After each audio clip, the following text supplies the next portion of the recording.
Michael might hit more on the idea of the weeping prophet. I don't know. Oh, boy. All right.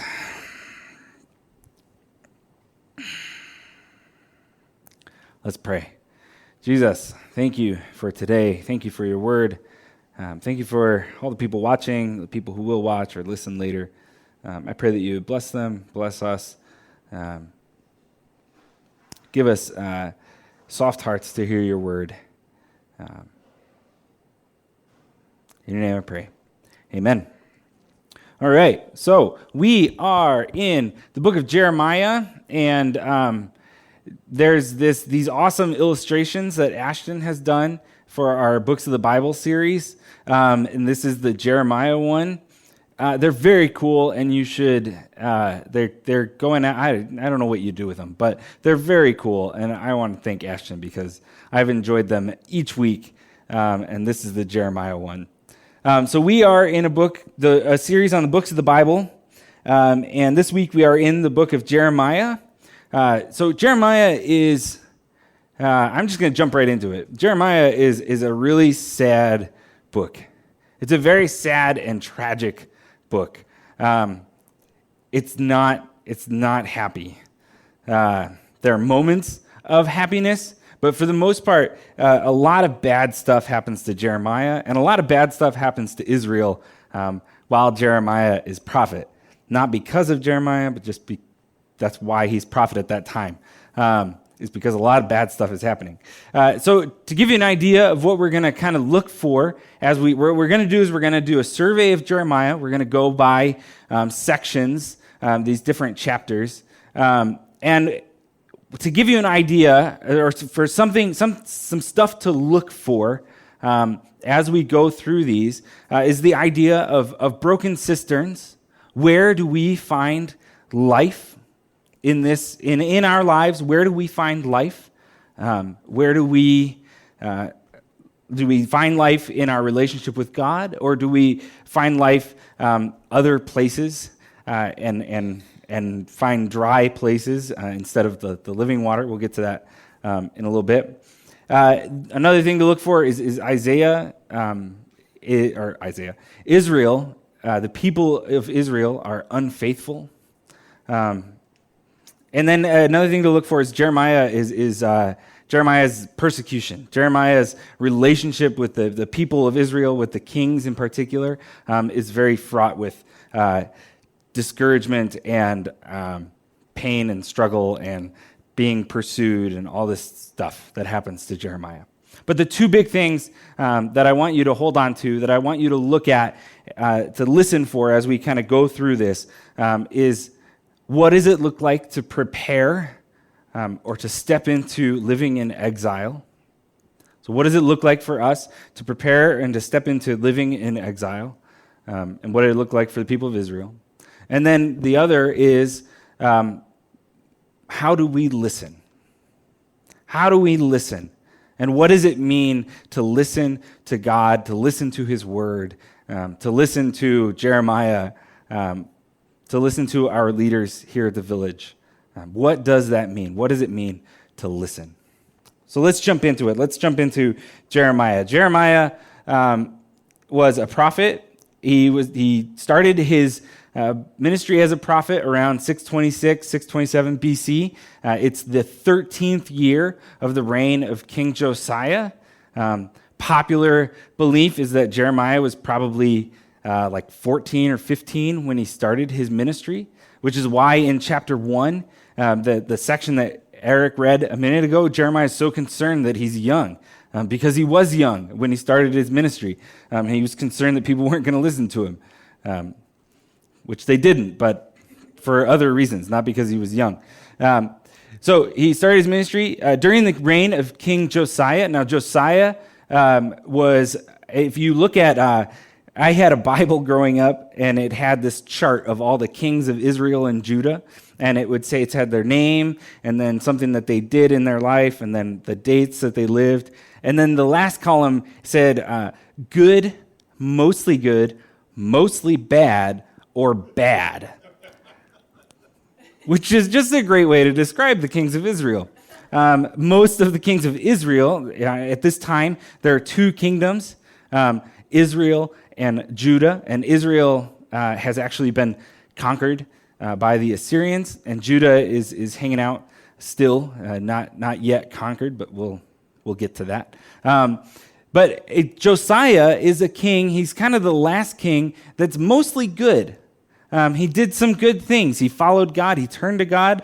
But the people didn't really follow him. And as he got older, he fell away from God. He ends up getting killed in battle. But in his 13th year, Jeremiah is raised up, and he's king for another 18 years after that.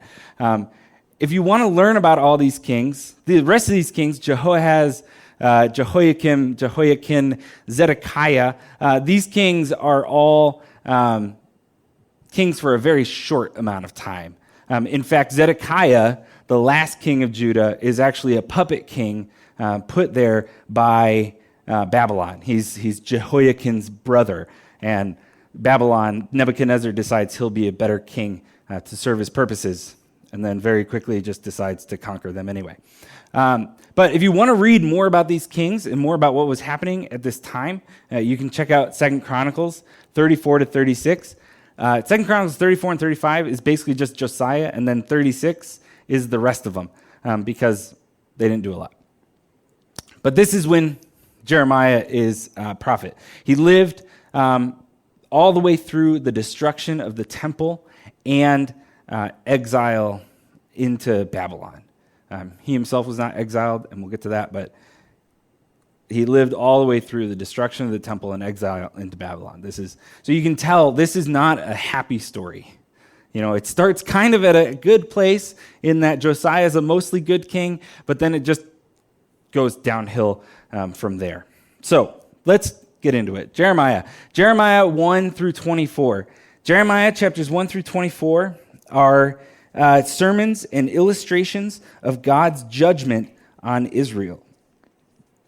There's sermons and illustrations on God's judgment on Israel. Basically, Jeremiah 1 through 24 is this collection of sermons. In particular, Jeremiah 7, he stands at the temple and condemns what's happening and calls the people to God because destruction is going to come. In fact, in Jeremiah 7, he calls the temple a den of robbers, which I think Isaiah uses that phrase too, and it's the phrase that Jesus references when he drives the people out of the temple. He says, "My house is a house of prayer, but you have made it a den of robbers." And that's a phrase that Jeremiah uses in his sermon in chapter 7. But he also goes into things like Jeremiah 2:13, which is it's one of the more popular verses in Jeremiah. He says, "For my people have committed two evils. They have forsaken me, the fountain of living waters, and hewed out cisterns for themselves, broken cisterns that can hold no water." So what Jeremiah calls out in the people is a failure to follow God, a failure to listen to him, to do the things that he was calling them to do, and they've entered into an adultery, an idolatry of the kingdoms around them. In Jeremiah 6:16, which is the passage that we read, or that we sang through, that we're going to sing through again, it says, "Thus says the Lord, stand by the crossroads and look, ask for the ancient pathways, ask where the good way is, and walk in it, and find rest for your souls." Which is a beautiful call. It's a beautiful invitation from God. But what we see in Jeremiah is this, the response to that is, but they said, "We will not walk in it." So all of these sermons and illustrations that we see in chapters 1 through 24 often just hold these really beautiful little things, but they are followed up by the people not listening, not caring, and casting it aside.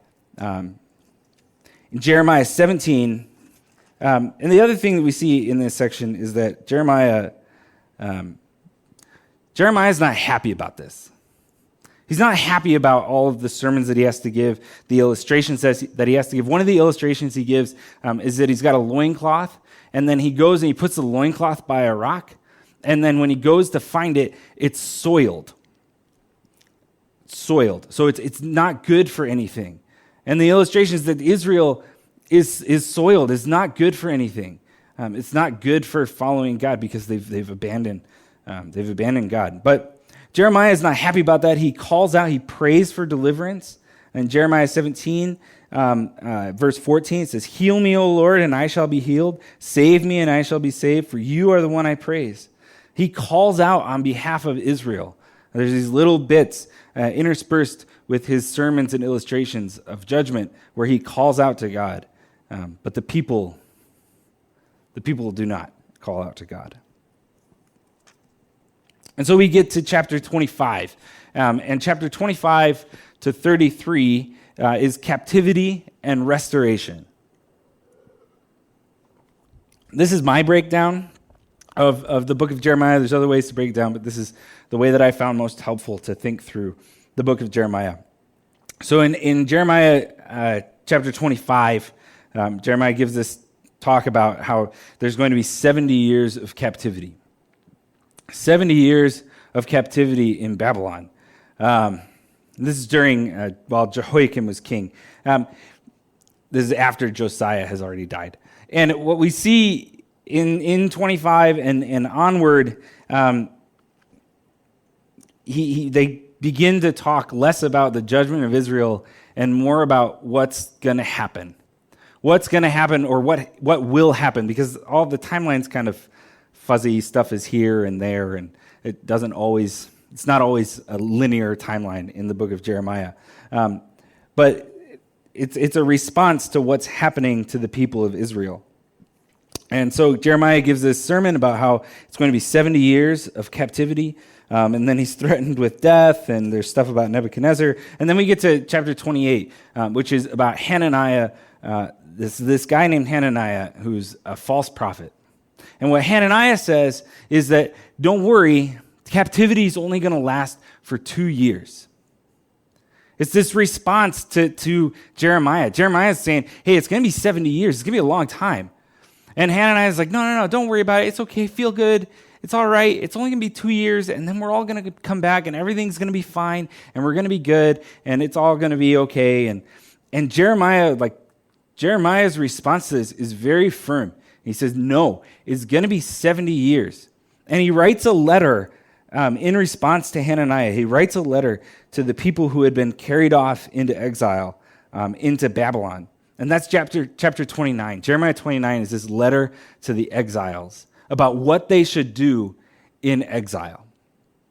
So they've gone from this judgment, the judgment that God is going to bring on Israel, to now they're experiencing the judgment. They're off in exile, and they're being told by prophets that no, it's okay. It's only going to be like 2 years. God's going to rise up, and he's going to take care of us, and he's going to bring us back.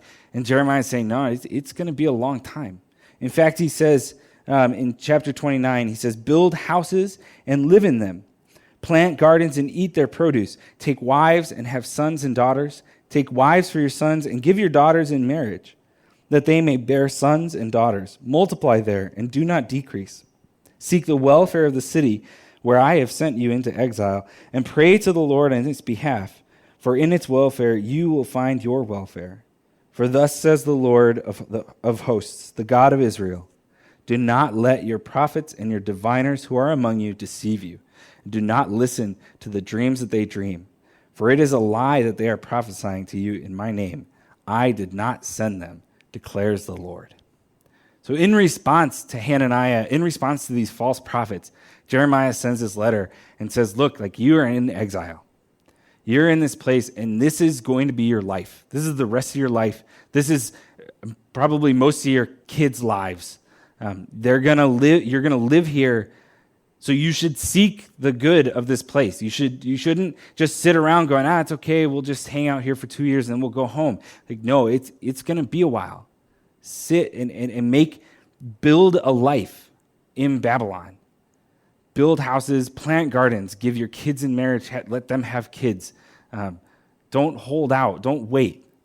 Live life in Babylon and seek the welfare of the people around you. So after all of this, so Jeremiah if you were going to split Jeremiah up into two books, you could really split. You could do First Jeremiah and Second Jeremiah, and First Jeremiah would be chapters 1 through 33, because the end, what you get is these sermons and illustrations about judgment, and then you get captivity. They go off into captivity, and there's a response to that, and then Jeremiah, God offers Jeremiah some hope, and it's a short section. At the end of this passage, there's restoration of Israel and Judah. And God offers these pieces of hope for the people who have been carried off into exile. He says, "Thus says the Lord, the people who survived the sword found grace in the wilderness when Israel sought for rest. The Lord appeared to him from far away. I have loved you with an everlasting love, and therefore I have continued my faithfulness to you. Again, I will build you, and you shall be built, O virgin Israel. Again, you shall adorn yourself with tambourines, and shall go forth in the dance of the merrymakers." The response is this response by God at the end of in chapters 30 to 33 is very reminiscent of the Song of Solomon. And if you haven't listened to Eric's sermon on the Song of Solomon, you should go back and listen to it. But it's very reminiscent of a husband seeking after his bride, seeking after his wife, and going and restoring her. And that's the hope that God has for his people. And we get to see that in the New Testament. We get to see Jesus coming and restoring relationship with God. So there's a bit of hope in Jeremiah. But if you look at it, it's 4 chapters of restoration and hope, and 48 of not that. So we move on. Let's move on. Jeremiah chapters 34 to 38, the next little section, if you want us to start with the second Jeremiah chapter 1 or whatever. Jeremiah 34 to 38 is Jeremiah's confrontation with the kings of Judah. So he confronts Zedekiah, and there's this passage in chapter 36 where we get actually a picture of how the book of Jeremiah was compiled, at least the first part, chapters 1 through 24.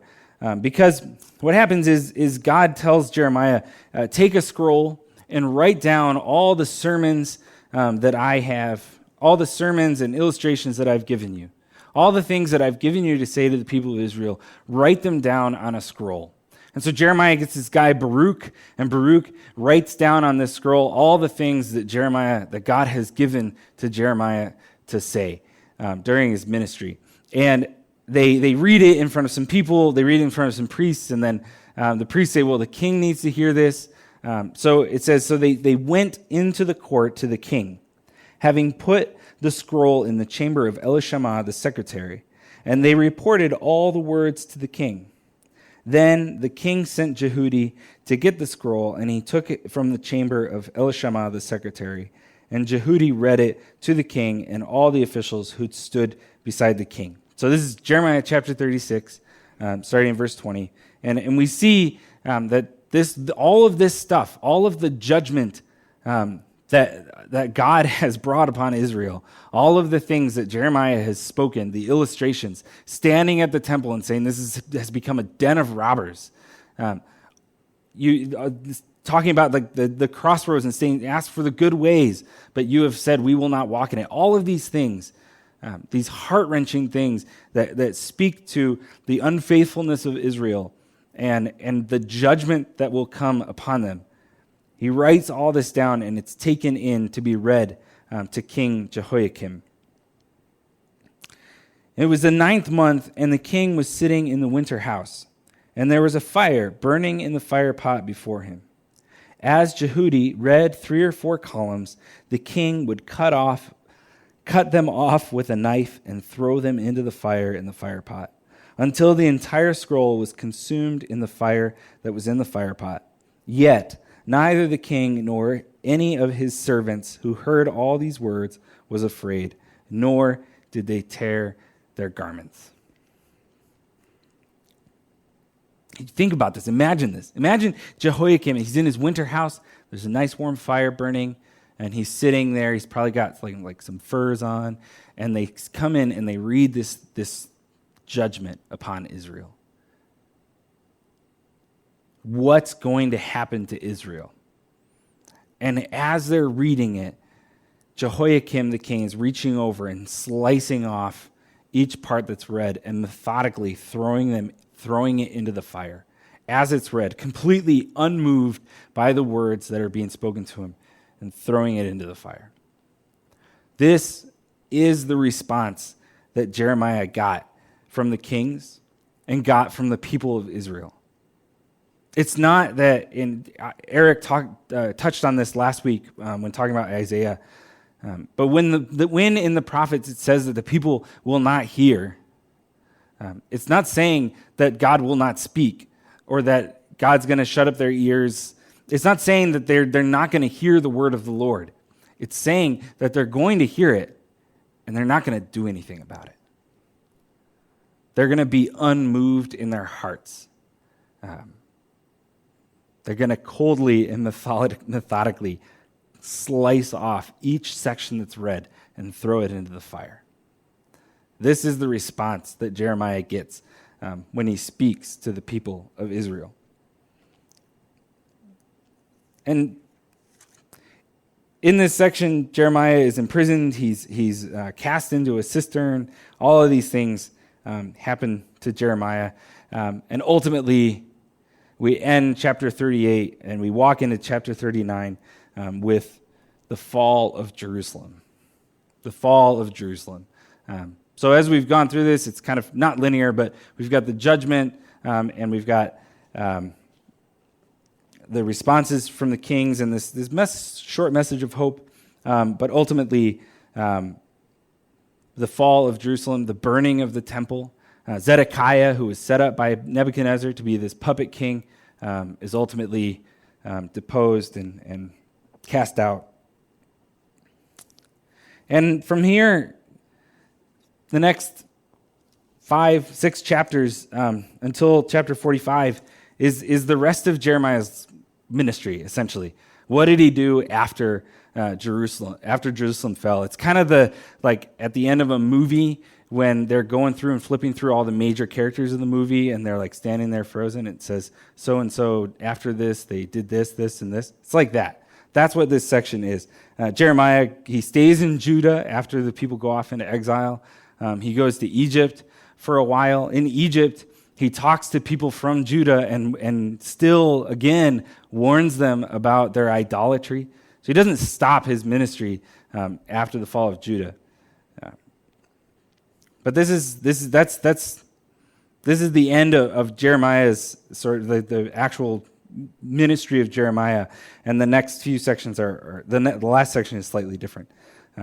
But you get to see the picture of Jeremiah coming up during King Josiah, who's this relatively good king, and then going down all the way to the fall of Jerusalem and having to run away to Egypt. The last section, there's one chapter after this, but the last section really is judgment on the nations. Judgment on the nations. There's these poems in chapters 46 to 51 about all these places, about Egypt and the Philistines and Moab and Ammon and Edom and Damascus and Kedar and Hazor and Elam and finally Babylon. And the picture that we get here, the thing that I want to call your attention to is that God is not only concerned with Israel. He's not only concerned with Israel. Sometimes we read the Old Testament and we get this idea that, Israel's God's people, yeah, but that's the only thing that matters to God. And it's not. When the people are called out of Egypt, they're called to be God's people so that they can be a light to the world, so that they could step in and talk about all the wonderful and marvelous things that their God had done to save them and to make them a people. And instead, what they did was when they got to the promised land, and even before that, they began to take on the idols and the gods of the people around them. And they quickly fell away from God. And it's this reflection of what happens in the New Testament when Jesus comes and he commands his disciples to go out into the world, to Judea and Samaria and to the ends of the earth. And you get to see the Apostle Peter going to Greek people and the Apostle Paul going into everywhere, going out into the nations because the gospel is for all people. God is not only concerned with the people of Israel, he's concerned with his entire creation, which is why Jesus had to come to draw all people to God.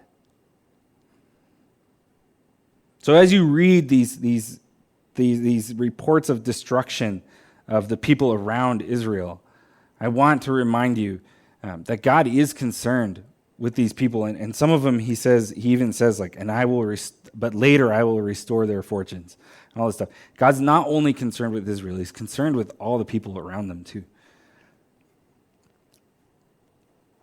The final piece of Jeremiah chapter 52, is just a recap of exile. It's the fall of Jerusalem and the temple being burned and the people being carried off into Babylon.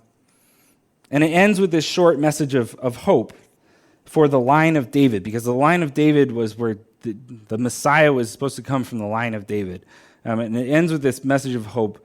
The last king of Judah, Jehoiakim, is in prison in Babylon, and he is brought out of prison, and he's allowed to sit at the king's table and eat there and live the rest of his days. So there's this slight hope at the end of Jeremiah for what could be. And that's the book of Jeremiah.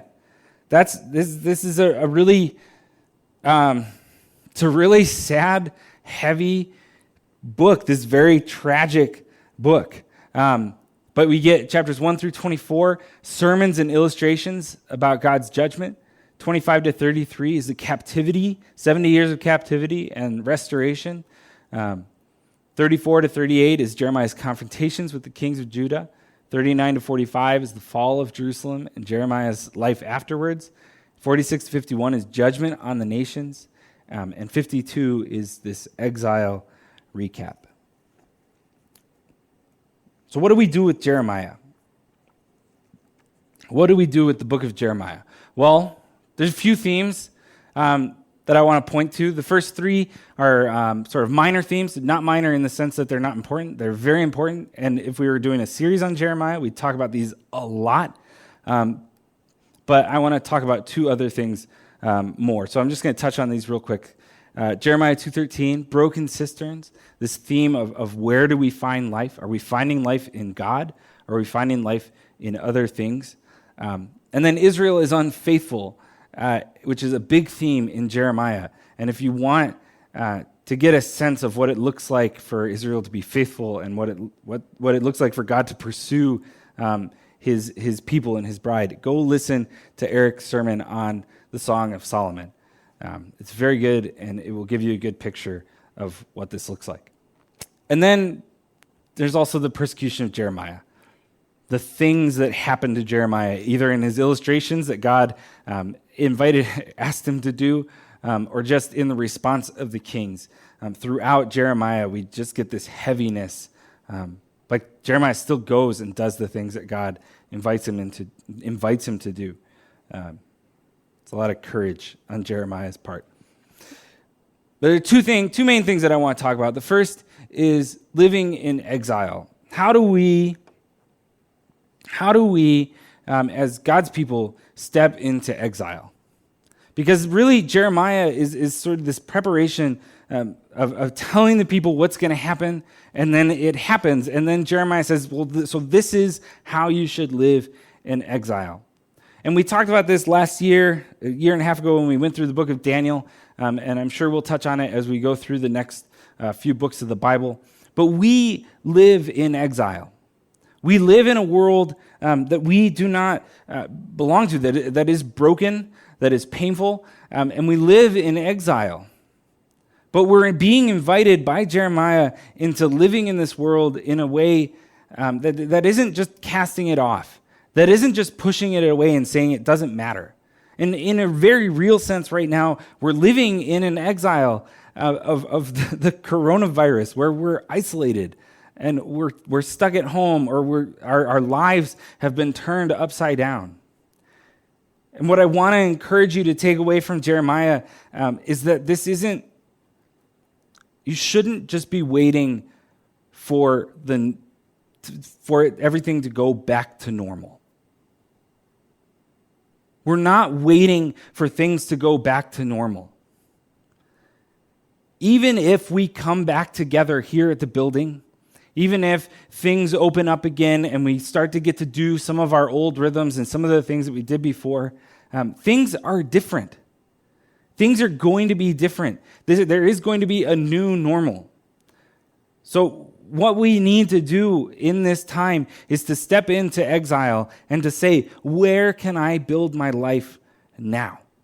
Not waiting for everything to go back to normal, but what does it look like for me to build a house and to plant my gardens and to encourage the people around me, to seek the welfare of the city, to seek the welfare of the people around me?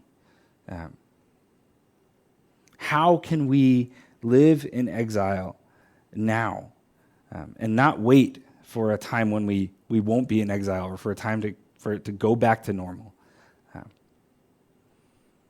There may be a new normal, but it's not going to go back to what we thought we had before. So live in exile. What does it look like to live in exile? And don't listen to the false prophet of like, that's fine, this is going to be over, and we're all going to go back to what we were doing before. Like, we're not. Listen to Jeremiah. Live your life and step into exile, and seek God in exile, and seek the good of the people around you. Care for the people around you. And the second thing is listen. Listen. This word, the word that's translated as listen or hear, is this word shema, and it's used a ton in the Old Testament, in particular in Genesis and Exodus, when God is calling his people. It's used in Psalms. It's used in Isaiah a lot.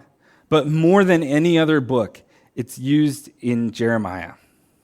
And we translate it as listen. And the really sad thing is that most often when we see this word listen, the context in Jeremiah, it's used in 52 chapters, it's used 168 times. And the context in Jeremiah, more often than not, is they did not listen. They would not listen. They said, we will not listen. And the word shema, the word listen, is not just hear me. It's not just hear the voice of God, which we talked about this a minute ago, but it's not just to hear, it's to act on it. So sometimes it says listen and obey, because obey is built into the word shema. When it says listen, it's saying listen and obey. It's saying go do something. Don't just hear me. Don't just hear me and sit there, like our kids do sometimes. They just sit there and you like, did you hear me? Oh yeah, I heard you. Well, will you listen to me? Listening implies an action. This word, when it says they did not listen to me, it doesn't mean that they didn't hear the voice of God. It doesn't mean that they didn't hear the prophets. It means that they didn't respond to God. They didn't do the things that he invited them into. It says at one point that the sacrifices were not, the beginning of relationship with God was not sacrifices. The beginning of relationship with God was God calling the people to listen to him, to follow him, to hear his voice, and to act on it. The sacrifices came later to show the people how they were not listening to God. Listen and obey. And the way that God knows, and the way that Jeremiah talks about this, that God knows that the people are not listening, is not that they're not doing the sacrifices. Because for the most part, they were doing the sacrifices. All the sacrifices that they were supposed to do in the temple, they were doing them. They just were doing other sacrifices too, to other gods and to other idols. And they were doing them in the temple at the same time. Like, they weren't not doing the sacrifices. The evidence that they were not listening to God is that they were not caring for the people around them. They were not caring for the fatherless. And when it says the fatherless, it's talking about people who have they cannot stand up for themselves. They cannot legally represent themselves. They have no one to stand for them in legal matters. And for the widow, when it talks about the widow, it's talking about people who cannot support their families. It talks about the sojourner, the foreigner, the person traveling through the land to care for them, to give them a place to stay as they travel. So it talks about the fatherless and the widow and the traveler. It's the oppressed people, the people who don't have a voice for themselves. What does it look like for us to listen to God? To listen and obey, and that the evidence of us listening to God is that we are caring for the oppressed, caring for the people who can't speak for themselves, caring for the people who cannot provide for themselves. What does it look like for us to give, and to give generously? One of the things that I have so loved to hear as we've gone through all of this, through the coronavirus, is people who have given money and said specifically, here's some money for people who cannot or who are having trouble providing, who are having trouble with funds, who are having trouble during this time, either because they lost their job or because things became difficult or whatever else. And the people have been giving money specifically for that. And it's this beautiful, beautiful thing. And I have been so encouraged by our community. But I want to encourage you to continue to consider what it means to listen to God, to listen and obey.